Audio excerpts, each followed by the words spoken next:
Okay, so behind me is the BAi Mirror Vision. From what I understand, it's version 2. Couldn't find a specific SKU for it, but I do know that I bought the second version, not the first. And today I just want to show you how to add hoops to your system in case you upgrade to magnetic ones like I did.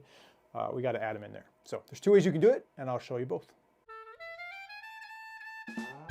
All right, version 1. First thing, we're going to go embroidery off.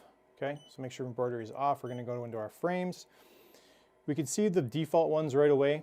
We've got the first one's cap, second one's the back of the cap, and then we've got the default frames that came with the machine. So let's add the hoop that I've got in here now, and we're gonna do it from this screen here, and all we're gonna do is go add size.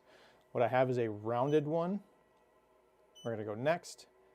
And then when I hit OK, what it's gonna do is have me find the absolute origin of the frame itself. It's gonna start us off all the way to the left. This is what my screen looks like, and what it's asking me to do is put the frame along the left edge, the far left edge, and find the center of it with the red dot there. And that's what it's asking me to do. It's confirming the side of the hoop. So I'm gonna do this one edge at a time, and we're gonna find the center. So we're gonna come back towards me a little bit,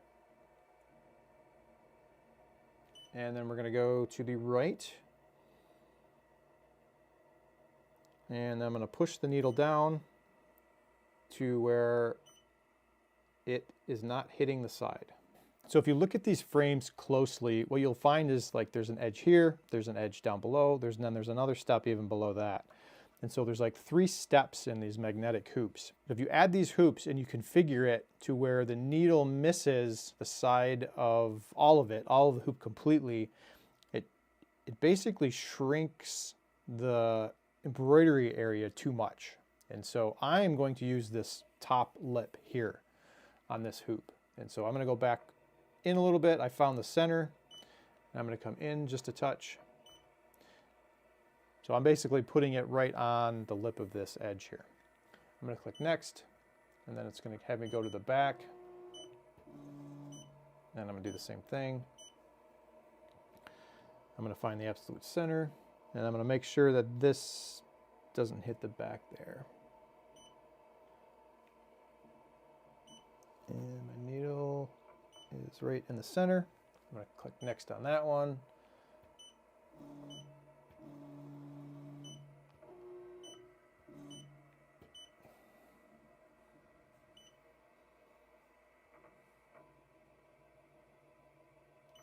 I'm going to go slow when I'm trying to do the minute details here. And I'm going to come forward just a little bit. Watch your fingers. Make sure they don't get pinched. Okay, and then it's going to have me find the one closest to me.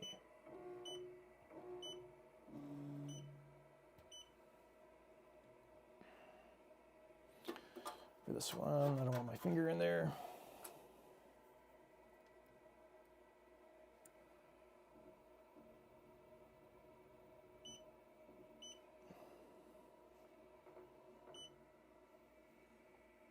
All right, and then I'm going to hit next. It's going to confirm that, and we have a hoop. So it's kind of odd though. So it's 114 by 108. That's what it got, and one of the ways that we can test it is by adding the frame. It will find the center. Okay, so that should be the center. So one way we can test it is I have a pattern in here that's too big for the frame, but I'm going to come all the way forward, and it should stop before it hits the edge of the frame here. And it does. Okay, so it comes a few millimeters away from the edge of the frame, and then I know that there's a limit error, so now I'm going to go all the way back on the x-axis here. Excuse me, the y-axis. I'm going to go all the way back on the y-axis here. And so if I push this down, it clears all of that. So the corner you got to watch out for is this back right one, because of the way that the needle's arms are set up. It's kind of angled that way, and you can get pretty close to this corner because the needle and the eye of the needle here is is pretty minimal compared to the back right corner. And so that's the corner you got to watch out for. So we're going to go all the way back, which we are, and then we're going to go all the way to the right. And that hits it. So I would probably manipulate this a little bit so that that doesn't hit, and we can go in the back and do that as well. Whether you leave that like that or not, I'll leave that up to you. But as soon as you start manipulating the X and Y coordinates of this, you limit the back end of the embroidery area here because you have to come forward because of the radius here. And it's only in this back right corner. So if we come all the way forward, we're not going to hit, right? So we're not going to hit here. We're not going to hit here. And we're not going to hit here. Now, if you want to manipulate any of that information, you can go into settings, parameters, frame, and then this is the frame that we just added. So it's telling me that 85, -12 is the center of the X and Y of our frame, and that our frame is 114 by 108, and then the radius is 54, which it's not. So it's not 54. It's like the radius of these frames is like 15. They're all 15 millimeters. So I'm going to change that to 15 millimeters as well. The circumference of this is like 1.5 inches, and so the radius is like 0.6 inches, which equals out to be about 15 millimeters. So these radiuses are about 15 millimeters. All right, so T2 is 85 and 12, that's the center. I've known from the past that it's 87-10 is the exact center of these frames. So I'm gonna go here and I'm gonna change these. So I'm gonna add a couple millimeters, which will give me like, it'll get me like dead center on that frame. And I know that this is 10, -10, so we're gonna go negative. And this one's going to be 10, negative. So actually, if you ever wondered, I've got like a little cheat sheet here. So of your X and Y axis, I know that my center is 87 and -10. And if you change -10 to like 0, so if you go up, it moves it back away from you. If you go up on the negative, so if you go down, it actually moves it towards you. Same to the right, if you go up in numbers, it'll move it that way. And if you go down, so if you go into 70, it would move it to the left. So that's your X and Y. All right, so this is 114 and 108. So Y, I know it hits in the back corner. So I want to come back towards me a little bit. So I want to go down on this number. So I'm going to go 105, 105 millimeters. This one, I'm going to go down just a touch too. So I'm going to go 112. So then I'm going to see what that does. So save, close, and then close. And then what I'm going to do is hit the frame again. I'm going to hit frame, and I'm going to choose that T2 again, 112, 105. And what it's going to do, as soon as I hit that, it's going to recenter everything. And I'm going to do the same thing. I'm going to go all the way back. Make sure that I'm not hitting. I got a good clearance there. And then I'm going to go all the way to the right and see if I've got clearance here. I may or may not. So I still am hitting here, but this is the bad corner. This is the hard corner, right? I'm going to come all the way forward. I'm not hitting here. All the way to the left. So I'm all the way left and all the way forward, and I'm not hitting anymore. And all the way back. And I'm not hitting anymore. So at 112, 105, I know that this is not hitting any side except this back corner, but I know that. So whenever I put something in the machine here, I know that I got to be careful of this corner. So that's just something I'm aware of. One of the things I don't like about this is you can't change, you can't relabel this. And so I have to know that 112, 105 is my 130 by 130 frame. So that's the only thing I don't really care for. Even if I could just label it 1 through 5 or 1, if I could just change the labels, that'd be great. Okay, so that was how to do it from here. And I showed you a little bit of the back end. And if I'm going to add another frame to this, we're going to go into settings, parameters, frame, and we're going to use the slot here, T3. So we're going to add the 215 by 230 millimeters. Now, if we just add it right in that way, so if I say 87 is my center,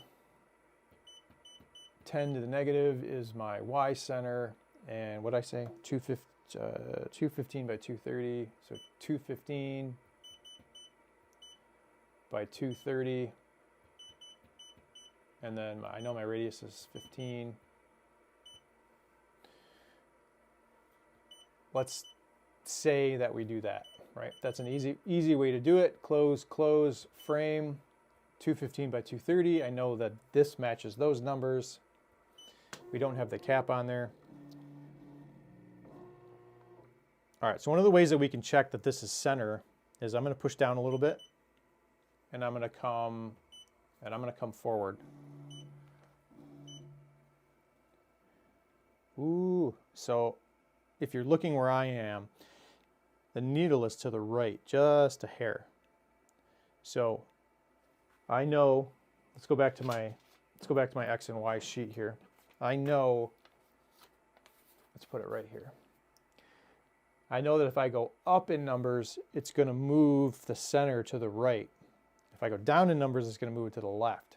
So I'm going to go back into settings, settings, parameters, frame, and I'm going to go to 85. We're going to go down 2 millimeters. And I'm going to reset the frame. We're going to put it in there, have it reset again. It's going to find the center. Then if I come all the way forward, that 2 millimeters is now dead center of this frame. Okay, and we can do that for the x-axis as well. So let's recenter it.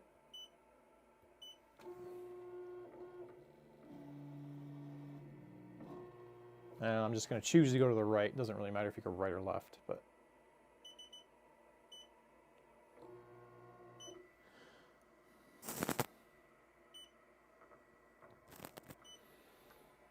And -10 is still dead on that one. So now that we know that when we put the frame in, it's centered, what we don't know is the 215 by 230, even though that's what this says this is, will we hit the sides? And we will. So I know that from experience. So if I go all the way back to hit the limits, I'm hitting it all the way in the back here. Now, you can leave it like that if you want. If you have other people that are using your machine and you don't want your needle to hit the side of the frame here, then I would just reduce it by a little bit. Okay, so let's go back into the back end of the frame and just reduce that. And so I'm just guessing here, but this could be 10 to 15 millimeters before it won't hit the side. Parameters, frame, and we know this is T3, and so 215, so let's try 200. Let's go down 15 each by 230, so we're going to go 215. So now we're at 200 by 215. Save, close, reload the frame, the 200 by 215, click OK. It's going to find the center of the frame. And we know that that's dead center. And we'll go all the way back. And we're still hitting. Let's go all the way. Let's go all the way to the right. Let's see where we're at. Okay, we're clear on the right. We can actually go back up probably, but let's check the left. Yeah, we're pretty clear over here too.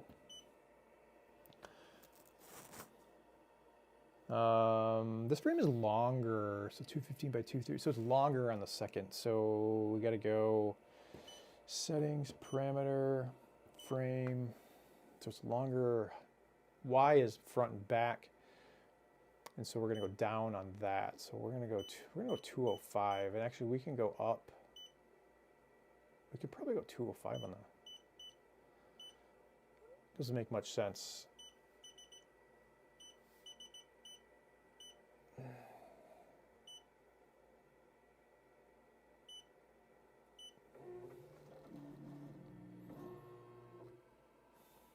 Okay. Let's go all the way back. Still hitting.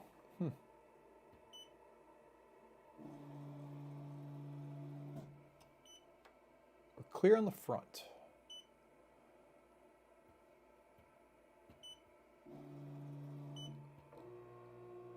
To the right, that looks better.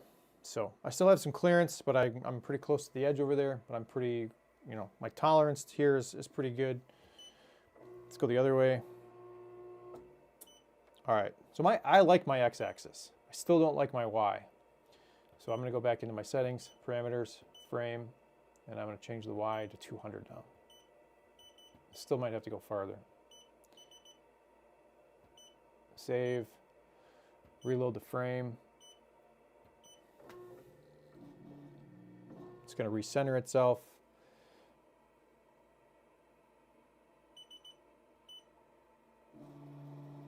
There we go. Okay, so now we're clear on the back. Clear on the front.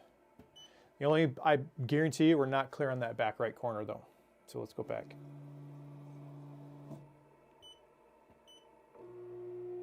Nope. So we're hitting that back right corner. But so I know that though. I'm okay with that. I'm gonna leave it like that. So I know that all my frames, that back corner is my trouble spot. So, but it allows me to have full width of my frames here. Again, the only thing I don't like is it doesn't really match the size of the frames that are specified on the side. So you gotta guess which frames are which when you're throwing them in there. So, BAi, if you're listening, give us a way to label these frames other than by the millimeter, by the size. Anyway, if that helped at all, if you have any questions, comments, fire them off below, and we'll see you next time.